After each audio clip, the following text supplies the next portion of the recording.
The Senate's about to gavel in for an hour of general speeches before they move to work on the Defense Authorization Bill.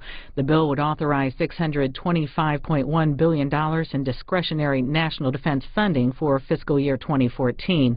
The Senate Live on C-SPAN 2.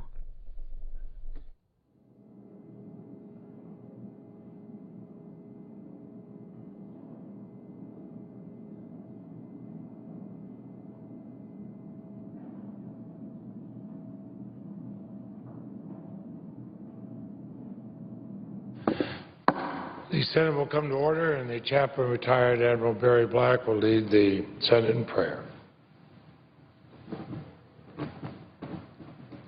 Let us pray.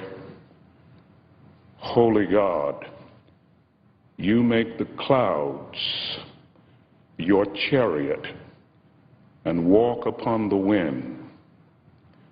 We see your works in the rising of the sun and in its setting.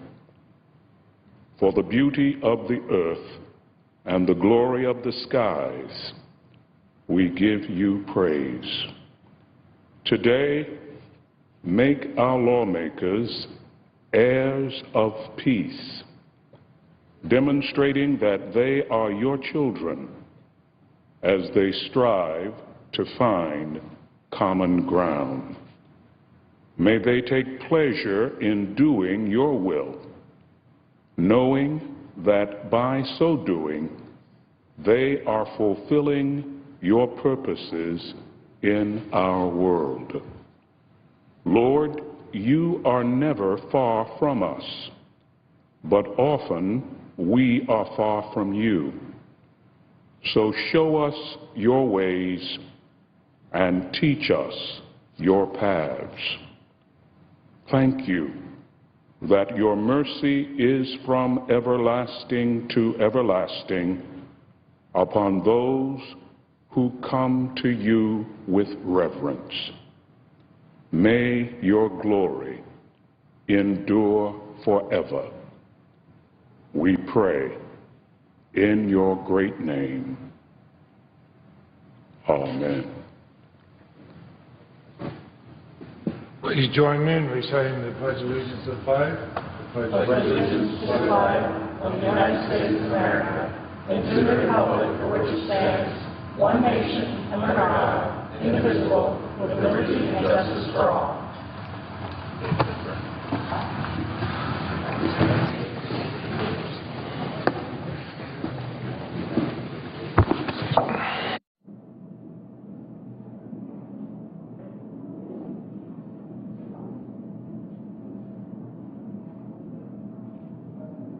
The Majority Leader. Following my remarks and those of Senator McConnell, the Senate will be in a period of morning business for an hour. That time will be equally divided and controlled between the two leaders or the designees. Following that morning business, the Senate will resume consideration of the Defense Authorization Act. The Senate will recess today from 12:30 until 2:15 to allow for our weekly caucus meetings. We'll work on amendments to the defense bill today. We'll be notified. Everyone will be notified when votes are scheduled. Mr. President, we're going today to continue work on the defense bill. It's really an important measure, and that's an understatement. It safeguards this nation, ensures our troops have the resources and training they need, provides for military families to support our fighting men and women. It's a serious bill and deserves serious debate, not to be bogged down by unrelated political issues. For example, this legislation includes a lot of things, including a pay raise for members of the armed forces. We authorize dozens of special pay rates and bonuses. And an example is bonus payments for service members who see combat or are stationed overseas. This important legislation also includes robust and far-reaching provisions to combat the scourge of sexual assault in the military, including changes that would ensure perpetrators are punished and victims are protected. Senators Levin, Gillibrand, and McCaskill and others have done exceptionally good work to confront this problem. As we build on their work, there are additional amendments on military sexual assault that the Senate needs to consider. The Senate must also consider amendments related to Guantanamo Bay detention. Everyone is aware that we cannot complete this bill until we debate and vote on the sexual assault Guantanamo provisions. Mr. President, I know that this bill has a lot of stuff that people would like to change. Frankly, we're not going to be able to change a lot of that. The committee did really good work in coming up with the bill. The two issues I've just talked about, though, must have votes. I would accept the language in the defense bill as it relates to Guantanamo. I think it's a significant improvement. But my Republican colleagues want to have an opportunity to change that, and I understand that. That's why I said that should be the first measure that we vote on. I've said that more than once, and I'll say it again.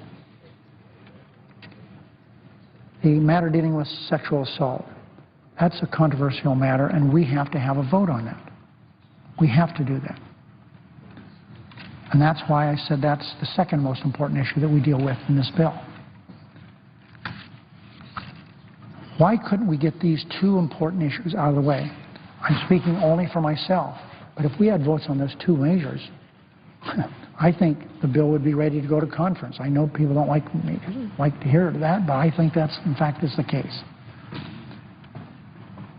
The time, effort, wisdom led by Senator Levin to come up with a bill, working with the new ranking member, Senator Inhofe, has been a labor of love for both of them.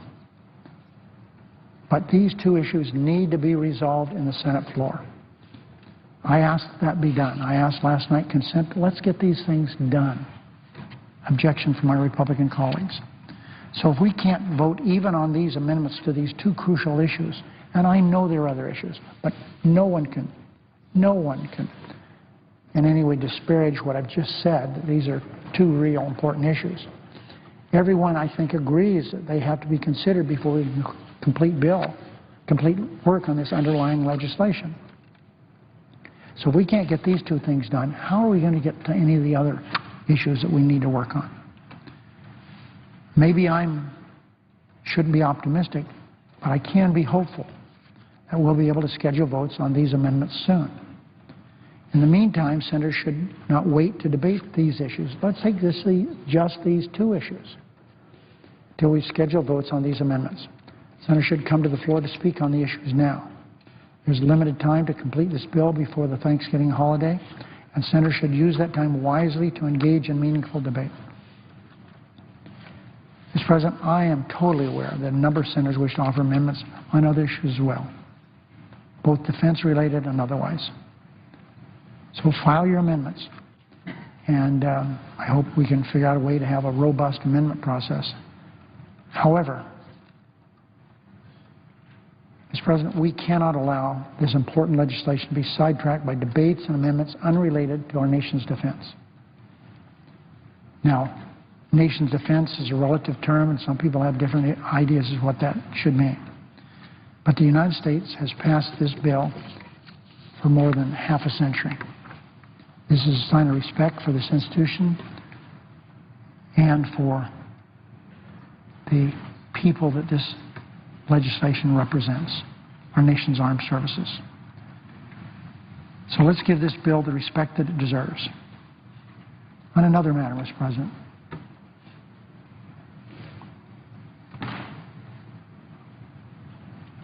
I've talked about the defense bill. It's hard for me to describe words to express my disappointment for our country in yesterday's vote on another person to go to the D.C. Circuit Court of Appeals. The last three who have been filibustered are good people, qualified, records of outstanding work in the courts, scholastically brilliant, every one of them. But Republican obstruction has become endemic in the Senate over the last 5 years, grinding the work of this institution to a halt and threatening the integrity of this institution and damaging our country. No president should have to put up with what President Obama's had to put up with.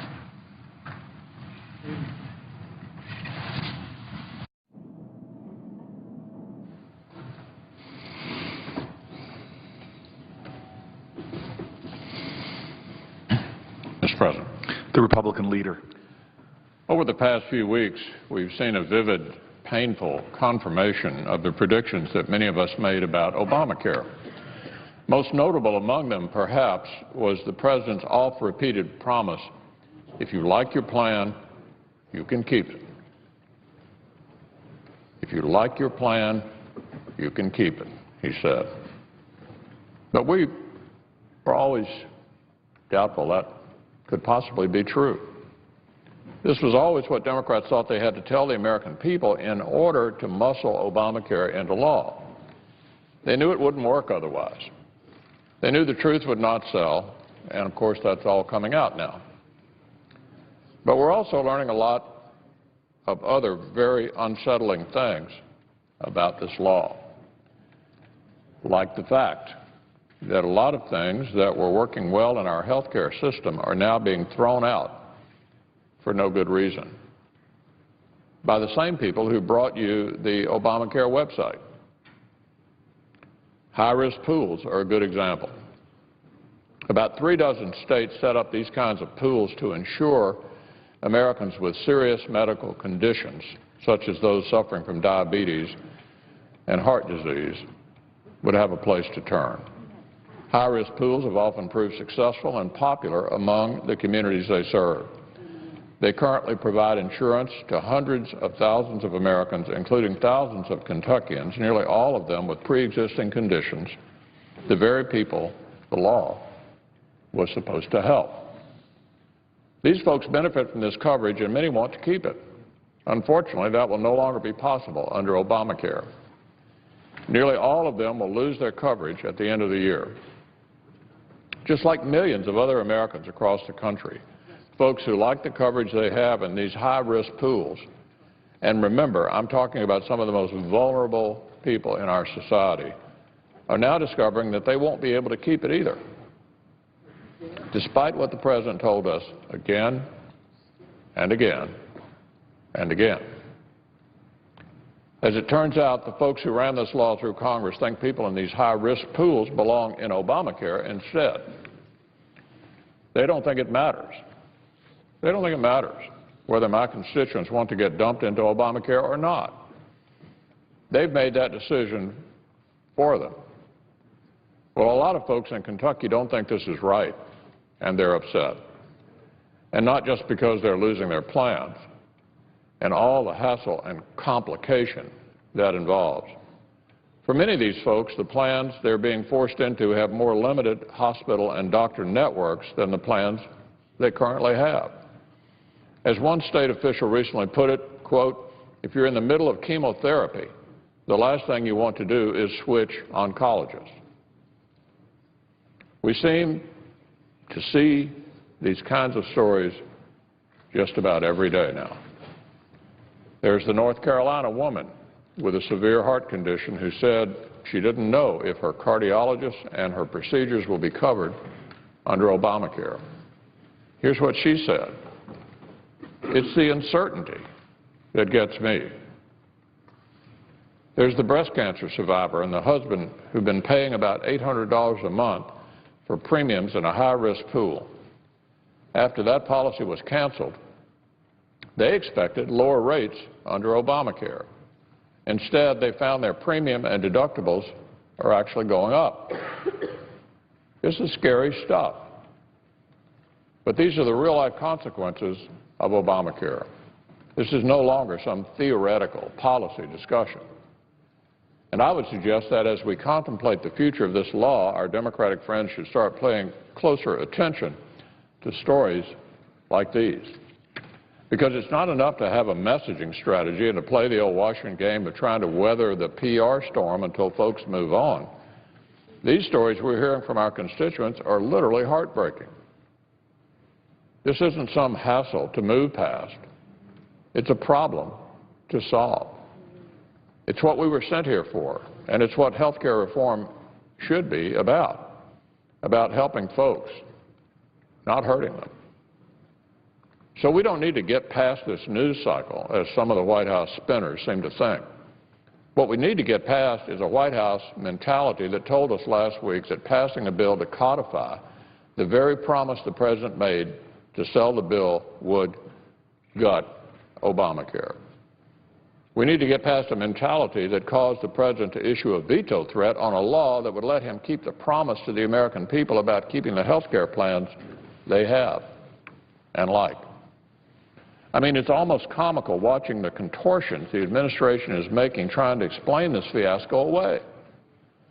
Over the weekend, we learned through a White House leak to the Washington Post that the President's new definition of success for the Obamacare website is 4 out of 5 users making it through the checkout line. 4 out of 5 users making it through the checkout line. Who thinks that's acceptable? I certainly don't.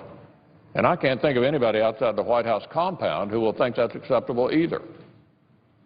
And frankly, if this is the President's way of restoring credibility on this law by leaking out that the website won't even work for 1 out of 5 users just a few days after vowing it would soon be up running like a top, well, he's got some work to do. And the bar for clarity, honesty, and success under Obamacare has sunk to new lows. Look, if you're being treated for cancer and about to be dumped into Obamacare, the last thing you want to hear is that leaving 1 out of 5 people behind is now considered an Obamacare win. We're talking about people's lives here. This kind of mindset, whether we're talking about a website or anything else, is deeply worrying.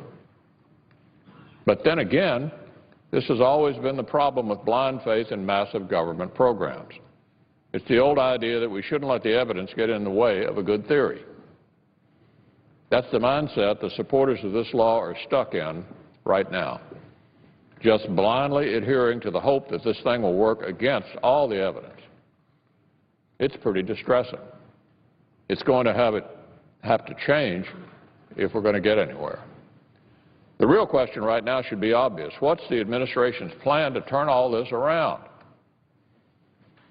We know they have a press plan. What's the policy plan? What's the policy plan? Does the administration have anything of substance to tell folks who are losing their plans? Does it have anything to tell folks in these high-risk pools who could be losing their doctors? Does anyone over there know? Anyone?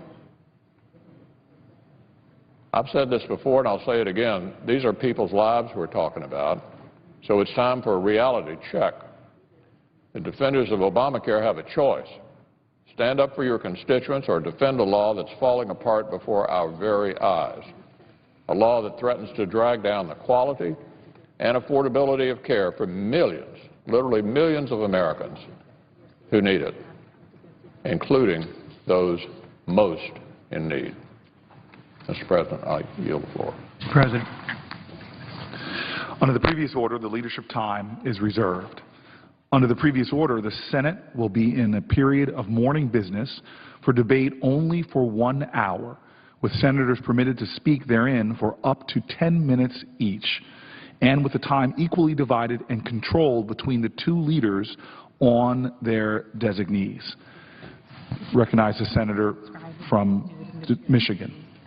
Mr. President, I have a very brief statement that I'll now make, and I thank Senators from Maryland and Maine for allowing me to do this, and I would ask that the very brief statement I'm going to be making not count against morning business.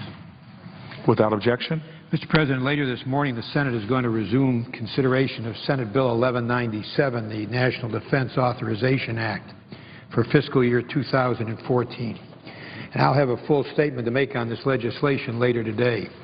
However, I'd like to take just a moment to talk to my colleagues about where we are on the bill and how we would like to proceed.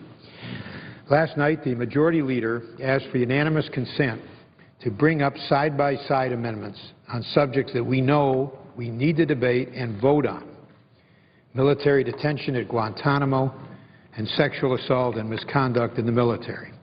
Each amendment and side-by-side was to be subject to a 60-vote threshold. Unfortunately, there was an objection to this request, and as a result of that objection, the majority leader filled the amendment tree on our bill. Now we're in a position where we are going to need the cooperation of all senators to get this important bill passed, as we must, in the limited time available to us before Thanksgiving week, in order that we'll have time to go to conference, get a conference report, and bring that conference report back to the House and to the Senate. Now, it remains our intention to bring up and vote on as many relevant amendments to the bill as possible, and I know that the Republican manager and the ranking member, Senator Inhofe, shares this objective. Toward this end, I expect there will be further attempts later in the day to reach a unanimous consent on the first amendments to be brought up. And that will be a repeat of the unanimous consent that was offered last night for those first two amendments. It is also our intention, Mr. President, to clear amendments, as we have always done on this bill. I urge our colleagues, if you have amendments, to file them, bring them to us so we can try to clear them.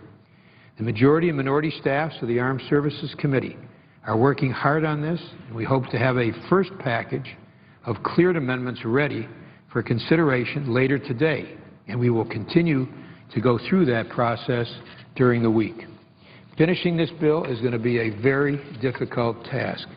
We've managed to do it for the last 51 years, and I am confident that with the cooperation of all senators that we'll be able to do it again this year. We must, for the sake of our troops, their families, and our nation. I yield the floor. Mr. President. The senator from Maryland. Mr. President, today we, of course, are beginning the debate on the National Defense Authorization Act. Throughout the next hour and throughout the rest of the day, you will see the women of the Senate take the floor, one, in support of our military, but also to express their concern and their ideas on how to deal with sexual violence in the military. You will see in the next hour our ideas, the fact that we have excellent ideas in the bill, and then we will have a robust debate on how to even further enhance this process. This is a compelling national problem. When you join the military and you face the enemy, you shouldn't have to fear the enemy within. No woman should be a victim of rape by a fellow soldier or seaman or corpsman. No man should face the same sexual attack and call it hazing. There is no place in the United States military of violence against one member of the military by another. Now, I'm pretty fed up. I'm fed up with lip service and empty promises and zero tolerance policies and task force after task force after task force.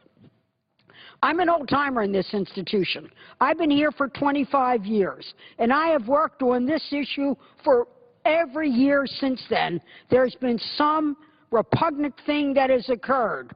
From when I was a brand-new senator, I had to deal with the situation at the Naval Academy where a female midshipman was chained to a urinal at the Naval Academy and taunted by three hours by fellow midshipmen until she was freed by a visiting Air Force cadet to be able to do it and get her out of handcuffs at her own Naval Academy. Then there was tailhook. Then there was other kinds of incidents. Statistics after statistics. There are 26,000 reasons why we are on the floor today.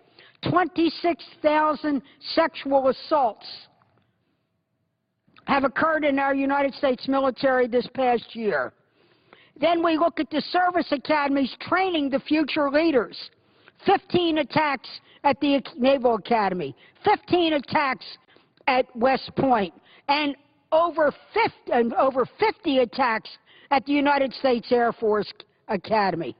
Now is the time to do something bold, to do something strong, and something unequivocal, something that victims can have confidence in The accused can feel that the process will be fair and that we restore the confidence in the United States military to stop this and to deal with their own. Now, I'm proud of the leadership taken by the women in the Senate and the women on the Armed Services Committee. There are now 7 women on the Armed Services Committee, 5 Democrats and 2 Republicans. And wow, did they work on a bipartisan basis with the leadership of the committee. We appreciate the work of the fine men who supported us in dealing with this. We particularly want to thank Chairman Levin for his leadership, and we want to acknowledge the role of Senator Imhoff. And by the way, all of the women of the Senate wish to express their sincere condolences to Senator Imhoff on the loss of his beloved son, Dr. Peter Imhoff. So this is not just a women's-only fight. This is a fight to make sure that our military continues to be the best in the world, and when you serve on it, there's an enemy outside that we will always face, but there's an enemy within that we need to now end. We, the women of the Senate, all of us, agree on the goals. We want to be able to provide prosecutorial tools for punishment. We want to ensure fairness in the process, and we want to make sure we get help to the victims. The National Defense Authorization Act has more than 30 reforms in it to accomplish that. 13 relate to prosecutorial reforms. 10 are reforms to improve victim services. And 2 reforms are to improve training of first responders. 5 also deal with various kinds of reporting. I am so pleased that the bill works to prevent retaliation against someone who reports a crime. So if you feel that you've been a victim of sexual assault, you're not retaliated by stepping forward, where you are then doubly victimized, both by the attack and then by those who want to squelch the fact that you want to bring the attack to the surface and to follow some kind of redress and to also get help. It also eliminates the statute of limitations on court-martials for sexual crimes. It requires a review of decisions by commanders not to prosecute, and requires dishonorable discharge for anyone convicted of a sexual assault. The bill ensures that every victim gets access to legal counsel and support. This is really important. It's important not only to me and the other women, but it's important to the person who would be injured. First responders must have training in sexual assault. There are others that could be elaborated on. Sexual assault in the military continues to rise. It is a problem, as I said. And I'm worried about the men and women every day to be sure that they're well trained and well protected. You know, Mr. President, unfortunately, many of these acts of violence are unreported, unprosecuted, and unpunished. DOD's own annual report gives us a picture of why victims don't report these crimes. 50% don't think anything will be done.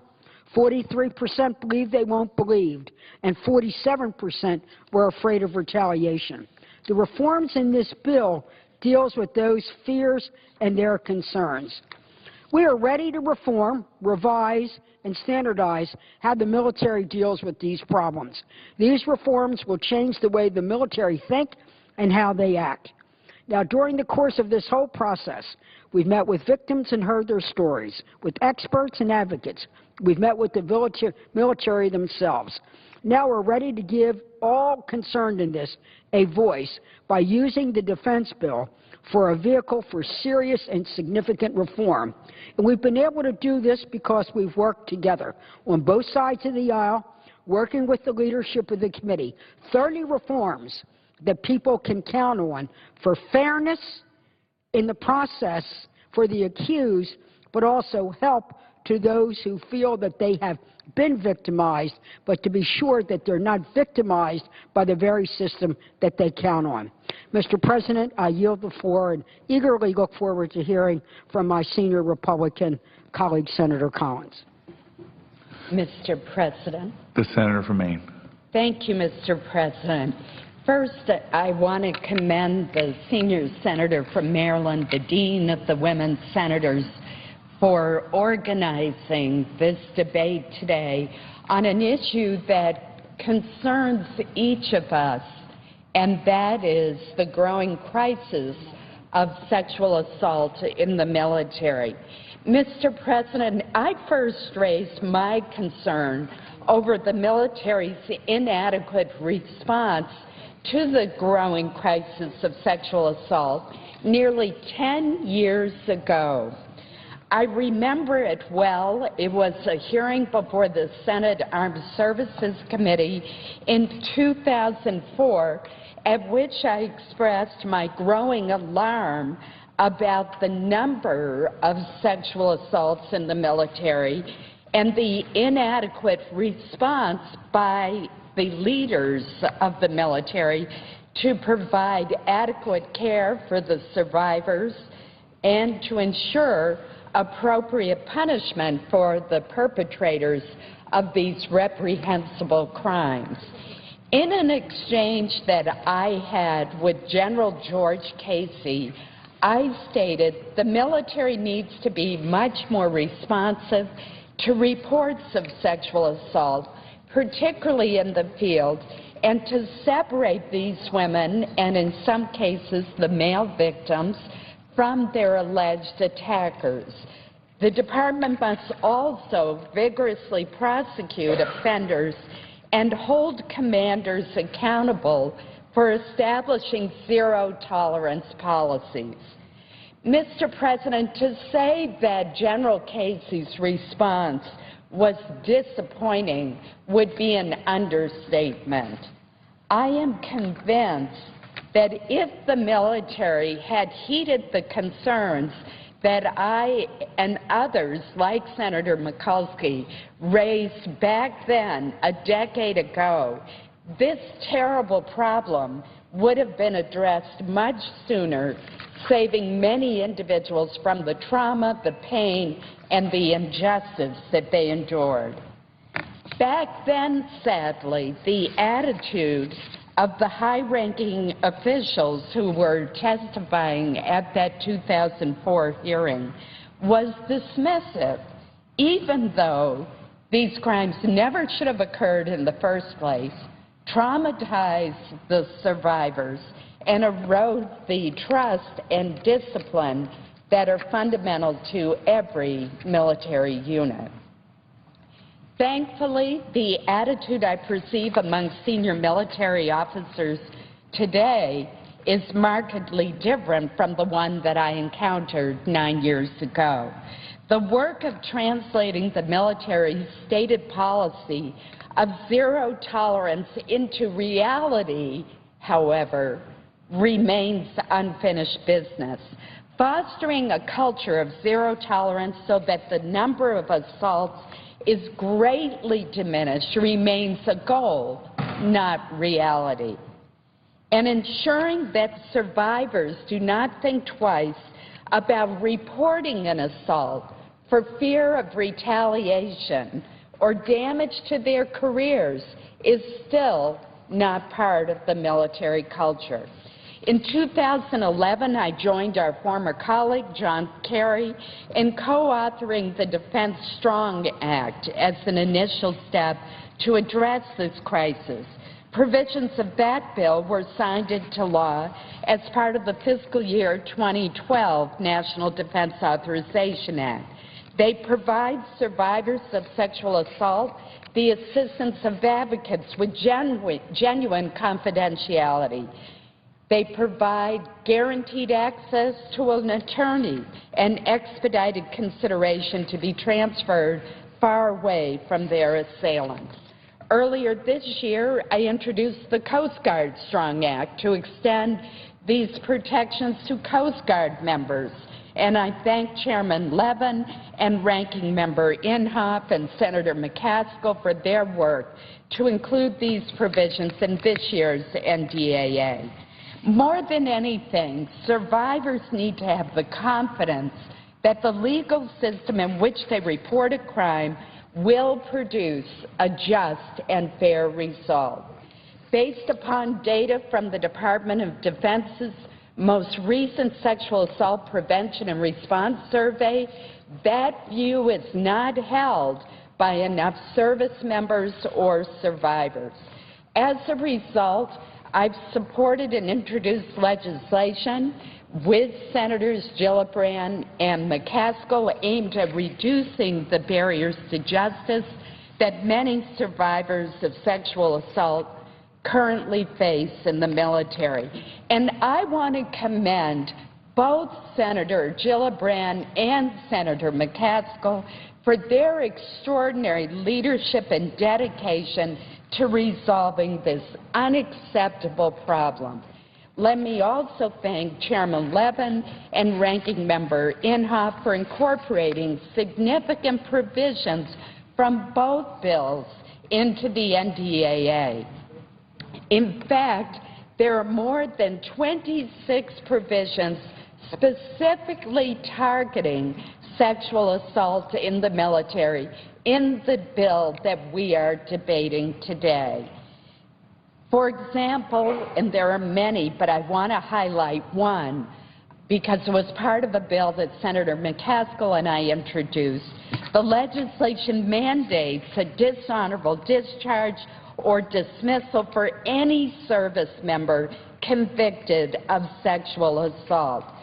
This came from a bipartisan, bicameral bill, the Be Safe Act, that I introduced with Senator McCaskill, Congresswoman Nikki Tsongas, and Congressman Mike Turner earlier this year.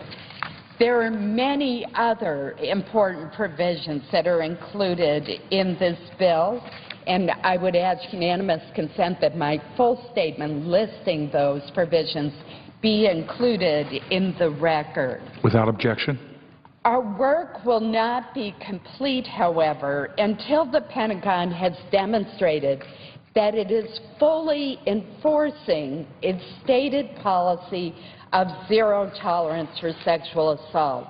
Now, there are strong views at the Pentagon and in Congress on how best to address this issue beyond the 26 provisions in the bill before us. There is much debate on what it means for the military's unique legal system. One of the criticisms that I've heard is that we should wait a few more months for the results of still more studies, or perhaps even wait a few more years to see if recently enacted provisions have made a difference. Mr. President, I strongly disagree. How many more victims are required to suffer before we take additional action? How many more lives must be ruined before we act? Rather than waiting for the results of yet more studies, we must debate proposals to increase the confidence of survivors and increase prevention efforts now until we have proof that the military has indeed fostered a culture of zero tolerance in which survivors are no longer concerned about retaliation from their peers or even their commanders. And that is why I have decided to support Senator Gillibrand's amendment to this bill. This was not an easy decision, as there are valid arguments on both sides. But Senator Gillibrand's amendment takes aim squarely at the problem of victims failing to report sexual assaults. In my judgment, her amendment will encourage more victims to report sexual assaults, and that is absolutely critical. There can be no question, Mr. President, about the Senate's commitment to reducing the instances of sexual assault in the military and to providing appropriate care for survivors. As we debate various proposals, we are united by the need for the serious reforms that are included already in this bill and that will enhance the military's response to sexual assault. And I want to thank all of those on the Armed Services Committee, particularly the two leaders, and Senator McCaskill and Senator Gillibrand for their excellent work. I am certain that our work on the NDAA will make a real difference in reducing unnecessary suffering, injury, and injustice. Thank you, Mr. President. Mr. President. The senator from New Hampshire. I thank you, Mr. President. I want to thank my colleagues, Senator Collins, Senator Mikulski, for their leadership on this issue and for bringing this important discussion to the floor today. I also want to thank Senator Murkowski, who I see in the chamber as well, who has been a leader, as well as Senator McCaskill, who is a member of the Armed Services Committee with me. And this has been an issue that has brought people together, and it has brought people together for the right reasons. An issue that the women of the Senate have really, I think, driven, but it's important to understand that this is not a woman's issue. The issue of ending sexual assaults in our military is an issue for everyone. This is an issue about justice. This is an issue about fairness. This is about making sure that victims of crimes, both men and women, get the justice that they deserve, get the support that they deserve in our military, and that they understand and appreciate that we want them to have a climate in the military where, if they are a victim, they can come forward and get the support that they need and that they deserve. And finally, this is also about the character of our military. We are blessed to have the very best military in the world. But when there is a plague of sexual assaults like we have seen in our military, it undermines the very fabric of our military in terms of our readiness, in terms of our preparedness, in terms of the cohesiveness of our units, and that's why it's not only important that we address and support the victims of these crimes, that we end sexual assault in our military, but that we have a climate in our military that says, if you are a commander and you do not stop sexual assaults, prevent sexual assaults, have a climate in your unit that says zero tolerance, this is not going to happen, and if a victim comes forward in your unit that you don't handle this the right way and do the right thing and support victims and ensure that perpetrators are held accountable, you will be relieved from command. And that is the climate on which all of the reforms in the defense authorization are brought forward, where we work together across the aisle with provisions that are very strong to support victims. One of those is a Special Victims Council. And Senator Patty Murray and I introduced a bill standalone to ensure, based on a pilot in the Air Force, a pilot program in the Air Force, that victims of sexual assault will actually now have their own lawyer, someone to represent them and their interests, to know that if they come forward, there is someone looking out for them. And that's one of the provisions contained in this defense authorization bill, to ensure that every victim will have someone who stands for them. In addition to that, retaliation. We've now made retaliation against victims a crime under the Uniform Code of Military Justice, to say to victims that if you come forward and for some reason you are retaliated against, then whoever does that will be guilty of a crime. Sending the message that, please come forward, we want to support you, and we want to ensure that the perpetrators are held accountable. Now, in addition, I believe that if we want to solve this problem, the provisions in this bill that people have worked together on are very, very strong. I want to thank the chairman of the Armed Services Committee and the ranking member for their work together. We are going to pass in this chamber unprecedented reforms that ensure that the military understands this is not an issue anymore that can be left in the closet. This is not an issue that can be quietly spoken of where victims feel that they can't come forward. That the reforms in this bill are very tough. They support victims, they hold commanders accountable, and they make sure that we do not see what we have seen in the past, things like commanders overturning the verdicts. That will be done under this bill, and that is not allowed anymore if this bill passes on the floor. So I simply come to the floor today to say there is so much that we have agreed upon that is going to address this issue in the military. And for all of my colleagues that are on the floor today, I thank them for their leadership. But we will not let this rest. The one thing I do know is that certainly those of us that serve on the Armed Services Committee and those who are here who don't serve on the Armed Services Committee but serve on other very important committees in the Chamber, including the Appropriations Committee, that despite the unprecedented reforms that I believe we're going to pass on a bipartisan basis to end sexual assault in the military, ensure that victims are supported, we're not going to let this go.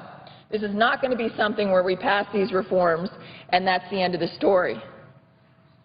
Every few months we're going to be asking, what have you done to implement these reforms?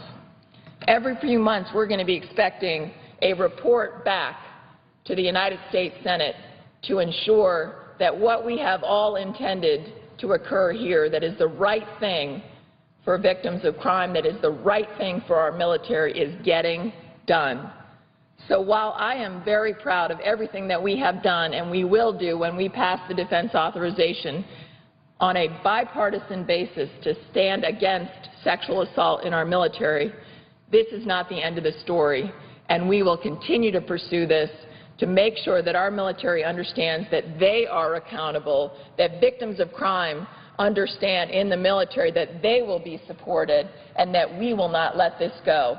And so I thank you, Mr. President. I want to thank my colleagues for their leadership and everything that they have done to support victims of crime and to end sexual assault in our military. Mr. President. The Senator from Washington. Mr. President, I rise to join my colleagues in highlighting the epidemic of sexual assault in our nation's armed services. And I'm glad to join many of my colleagues here, the Senator from Maine, the Senator from New Hampshire, and our leader, the Senator from Maryland, in making sure the voices of women are heard in this debate. We know that in May 2013, the Defense Department released a report that showed 26,000 incidents of unwanted sexual contact among service members. That's an increase of 35% over 2 years. Washingtonians in my state are very proud of the incredible men and women who keep our country safe and defend us, and we are proud of the 10 military installations across our state. There are more than 65,000 men and women serving in the state of Washington military installations, places like Joint Base Lewis McChord, the Puget Sound Naval Shipyard, the Everett Navy Station, the Whidbey Island Naval Air Station, Bangor Submarine Base, Fairchild Air Force Base, and the Naval Station Kitsap. So we take it seriously when there were 116 reports of sexual assaults across all of these installations in the state of Washington in 2010. That number is too high. And that is the only amount that is being reported. We know that there may be many assaults that are unreported. As my colleagues are saying, we need to do everything we can to address this problem. I am pleased that Joint Base Lewis McChord is developing a sexual assault prevention program, and I urge my colleagues in the Senate to act to address this epidemic problem. The men and women of our armed forces are basically defending our country, and so why are we leaving them unprotected while they serve? I've co-sponsored legislation authored by my colleague, the senior senator from Washington, to provide special victim counsel to victims of sexual assault, and this will ensure that professionals trained in dealing with sexual assault are there to support the victims. There may be differing opinions on how best to achieve the overall goals of reducing sexual assault in the military, but I believe that all my colleagues can agree on one common goal: protecting the victims from further abuse. We need to put an end to an environment that allows sexual assault to occur and let the perpetrators go unpunished and discourage victims of sexual assault through fear and intimidation. Again, we may differ on how to best achieve that goal, but we are all here to say the same thing. Enough is enough. We will not tolerate the sexual assaults in the military and armed forces, and we owe it to our service members to come together and act toward a solution today. That's why my colleagues are here, to emphasize this point in a way to speak volumes about how this tragedy is affecting men and women in the armed services and the fact that this institution needs to come together to address it. I thank the President, and I yield the floor. Mr. President. Senator from Alaska. Mr. President, thank you. Before I begin my remarks this morning, I ask unanimous consent that Major Kelsey Williams, a U.S. Army officer who is serving as a military fellow in my office, be granted floor privileges for the remainder of the first session of the 113th. Without objection. Thank you, Mr. President.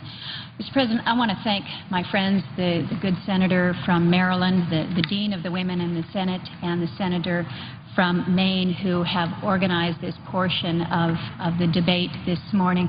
I want to acknowledge and thank the other women of the Senate who are coming here this morning to speak on an issue that we would all agree is something that must be addressed, that for far too long has not seen the redress that it commands. And so we stand together, unified, in an effort to truly make a difference. I want to acknowledge the good work, particularly of Senators McCaskill and Senators Gillibrand, who have really worked to raise the awareness of the issue, who have truly advanced the discussion to the point where I believe that for the first time in far too long, we will make substantive, meaningful headway when it comes to addressing sexual assault, sexual harassment, and what has been called or referred to as military sexual trauma. Working together, I think we do have that impetus, that push to truly address in a meaningful way these areas. Mr. President, when the Senate passes the National Defense Authorization Act for 2014, I think it will be evident to all that we have sent a very strong message on these issues, a very united message, clearly bipartisan.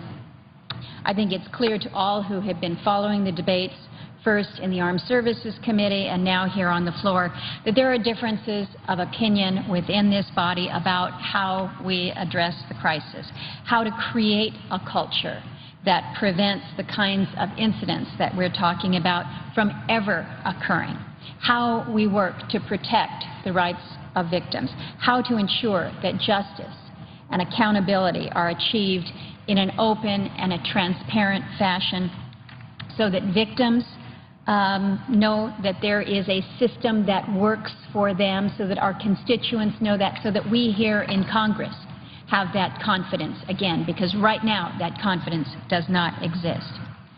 We recognize that there remain differences across the body in how to achieve the elimination of sexual assault, sexual harassment, and military sexual trauma.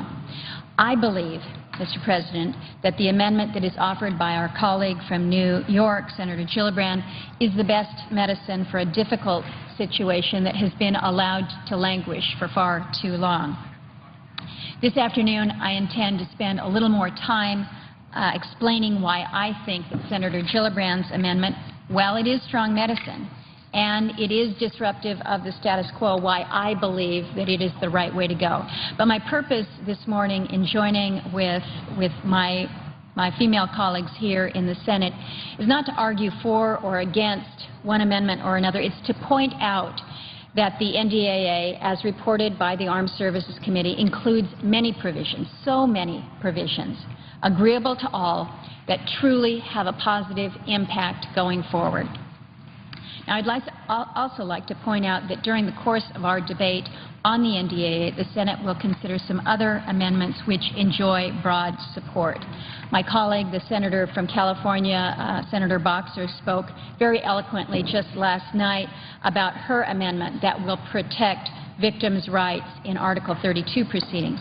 This amendment has drawn good, strong support from those who support Senator Gillibrand's approach as well as those who oppose it. I am proud to co-sponsor Senator Boxer's amendment. I think it's good legislation, and I hope that we can come together to adopt it.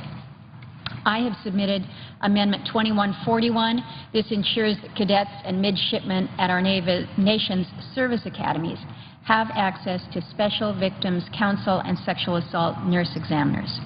Another one of my amendments, number 2143, requires reports from the heads of our service academies on the services available to victims of military sexual trauma.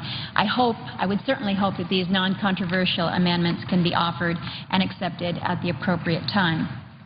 I think all of these ideas, those that were mentioned by my colleague from New Hampshire, those that have been addressed by my colleague from Maine and others, these will all help to make a difference, but I think we recognize that this is just the beginning of solving the problem. The Congress of the United States can encourage good behavior and we can sanction bad behavior. But what we cannot do is we cannot legislate good culture. Over the next few days, we're going to hear a good many words about the importance of the chain of command in maintaining good culture. And some will argue that our efforts to ensure that bad behavior is sanctioned will cause the chain of command to abandon this responsibility. I don't accept this proposition. Regardless of how we dispose of Senator Gillibrand's amendment, Senator McCaskill's amendment, it is the responsibility of the chain of command to provide for good order and discipline and sound military culture, always. This is a non-delegable duty of those who accept positions of leadership and responsibility within our armed forces. Those who wear the uniform reflect the values of this country, and every action that they take must uphold those values. Sometimes, though, I wonder, you have to wonder, does the chain of command get it? And to illustrate a point, I want to share a sad story. This is a story that Senator Gillibrand and I share. The soldier's name was Danny Chen. He grew up in New York City's Chinatown. He joined the Army, and he was assigned to Fort Wainwright in Fairbanks, Alaska. From there, he was deployed to Afghanistan. 9 months after his deployment, he was found dead in Afghanistan of what the Army described as, quote, an apparent self-inflicted gunshot wound. New York Magazine describes his experience in Afghanistan this way. A group of his superiors allegedly tormented Chen on an almost daily basis over the course of about 6 weeks in Afghanistan last fall. They singled him out. He was their only Chinese-American soldier. They spit racial slurs at him. They forced him to do sprints while carrying a sandbag. They ordered him to crawl along gravel-covered ground while they flung rocks at him. One day when his unit was assembling a tent, he was forced to wear a hard hat and shout out instructions to his fellow soldiers in Chinese. Danny Chen's story is not about sexual assault or sexual harassment, but it is about harassment. It's about the kind of extreme behavior that has no place, absolutely no place, in the armed forces of this world's greatest democracy. Just like sexual assault, just like sexual harassment and military sexual trauma have no place in the armed forces of the world's greatest democracy. This week, Mr. President, we have the opportunity to send a strong statement to the chain of command that they need to clean up the culture. Never again should we have to speak of a culture that allows harassment, assault, and trauma generated from within to fester within our military. So I join with my colleagues this morning in unity for the victims and for a change that will realign the reality that our service members seem to face in the armed forces with the values of the greatest democracy on earth. I thank the President and my colleagues, and I yield the floor.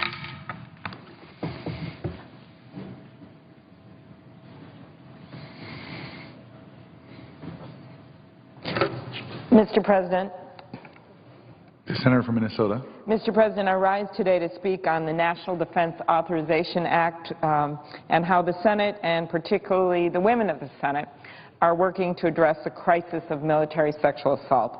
I'd like to thank Senator Mikulski and Senator Collins for organizing and bringing us together this morning. I'd like to thank Senator Levin and Inhofe for their leadership. And I'd like to thank Senator McCaskill and Senator Gillibrand for working on this critical legislation over the course of the past year. And of course, I'd like to thank all of the women of the Senate. Many of you've heard from many of them this morning, and we'll hear from more, because this is an incredible year, a year that I hope will be remembered as a decisive one in the effort to eradicate military sexual assault once and for all. We are all too well aware that sexual assault continues to plague our armed forces. We've all seen the horrifying numbers. In 2012, the Department of Defense received 3,374 reports of sexual assault in the military. But by the DoD's own estimates, 26,000 incidents of unwanted sexual contact actually took place during that period. That means that only 12.9%, a small fraction of all incidences, were actually reported. And even of the 3,374 reported offenses in 2012, only 880 faced command action for sex crimes. Of those 880, 594 faced court-martial, and 302 of those court-martials resulted in convictions. So all in all, we have a situation in which 880 people faced any kind of discipline for a sex crime out of the universe of 26,000 potential incidences. That's only 3.4% of total incidents in which someone was held accountable, and only 302, or 1.1%, were actually convicted of a crime. That is not a good set of numbers, Mr. President, and it sums up why this problem has been festering and why we need action this year. But I think we also know that we're not all here because of the statistics. We're here because of real people, because each and every one of the numbers is a personal story of grief, and we know them all too well. Whether it was a sexual assault scandal last year at Lackland Air Force Base in Texas, where a dozen or more basic training instructors were accused of sexually assaulting female trainees, or the more recent case, the air base in Italy, where an Air Force general decided to reinstate a pilot without explanation, despite the fact that this pilot had been convicted of sexual assault charges in a court-martial by a jury of his peers. I think of Kimberly Wellnitz from Mora, Minnesota, someone maybe not everyone has heard of. She served with the Marines in Iraq. In 2005, she was handcuffed to a bed and assaulted by a fellow Marine, her supervisor. She reported him. The end result? He was demoted in rank. It's clear that we have so much more to do in addressing this pervasive problem. It doesn't just hurt our men and women in uniform. It undermines the integrity of our armed forces, the integrity of our country, and that's why we can't let it continue. I know that everyone in the Senate, and none more than the women in the Senate, want action to change this intolerable situation. And action is what we are going to get. This year's Defense Authorization Act contains more than 24 unprecedented reforms that will increase reporting of these crimes, provide support to victims, and help rebuild trust in the military's handling of sexual assaults. As a former prosecutor who ran an office of 400 people, I learned over time that the outcomes are incredibly important, but just as important is how people feel about how they are treated in a system. Every year we did a survey of our victims of domestic abuse and of sexual assault. And one of the things that became clear over time, that just as important was how many months someone got in prison, was whether or not the crime was explained to them, whether or not the process was explained to the victims, and whether or not the outcome was explained. We actually had people come back and say, I know that this case had to be dropped, or I know you couldn't bring charges in this case, but I felt, this is a victim talking, I felt that you treated me with respect, and I understood that my case would still remain so that if another case came forward, my record would be there, my report would be there, and if the facts were better or if there was more evidence, you could go forward with it. That has led me to get very involved way before this past year in the issues of record retention in the military on sexual assault reports. When I first got involved in this, we learned the shocking fact that many branches of the military were destroying the records, sometimes in 1 year, sometimes in 5 years. And that's why Senator Olympia Snowe and I got together and proposed changes to that system. We actually changed it so the records would be kept for decades. But the problem is that still in the law, despite 2 changes we have made over the years on this exact Authorization Act, the victim actually has to sign something and say they want the records retained. That would not happen in a civil court. Current law only requires retention of restricted reports, and that's when a service member chooses not to take legal action at the request of the affected service member. This might seem innocuous, but it is not. It's a loophole allowing for the continuing destruction of records, making it harder for servicemen and women who have been sexually assaulted to get VA benefits for assault-related ailments or to seek justice in the future. I did an event with a former Marine who literally, her case couldn't be brought because she was a Marine. The records at the time were kept for 5 years. So when the perpetrator got out and raped 2 kids in California, that prosecutor in California was at least able to look at the records. Whether he could use them or not is somewhat immaterial. It simply helps to look at the records to know what happened and if there was a similar modus operandi. A service member who has been through an assault should not be forced to make a far-reaching decision on whether his or her report on such a crime will be retained or not. That's what's happening right now. This bill gets rid of the double standard between restricted and unrestricted reports, ensuring all reports are stored in a secure and private manner for at least 50 years. It also contains a provision from my bill requiring that the disposition of substantiated sexual-related offenses be noted in personnel records. This will help ensure that commanders are aware of potential repeat offenders. And it contains the language from my Military Sexual Assault Prevention Act, and I thank Senator Murkowski for her support of this, which expresses the sense of the Senate that charges of rape, sexual assault, or attempts to commit these offenses should be disposed of by court-martial rather than by non-judicial punishment or administrative action. We want offenders to be convicted and punished, not just given a slap on the wrist by commanders or allowed to slink away without a discharge. This year's NDAA also includes legislation that I introduced with Senator McCaskill, who's with us here today, to add sexual assault and related charges to the list of protected communications that can be investigated by the DoD Inspector General. This is expanded whistleblower protection that will help ensure that service members are able to report sexual assault crimes without facing retaliation. These are just a few of the provisions addressing sexual assault in this bill. We also know that this bill does so much. I see Senator Murray is here, focused on victims' rights and treating our victims with the respect that they deserve. Our country is fortunate that we have so many selfless servicemen and women who volunteer to serve their country.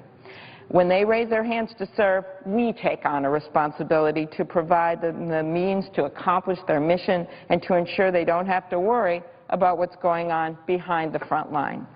Sexual assault in the military betrays that responsibility. If in the course of their service, our servicemen and women experience an assault that our military failed to prevent, then we owe them the basic decency of justice. I look forward to working on and passing this bill with my colleagues so that we can protect our service members once and for all. Thank you, Mr. President. I yield the floor.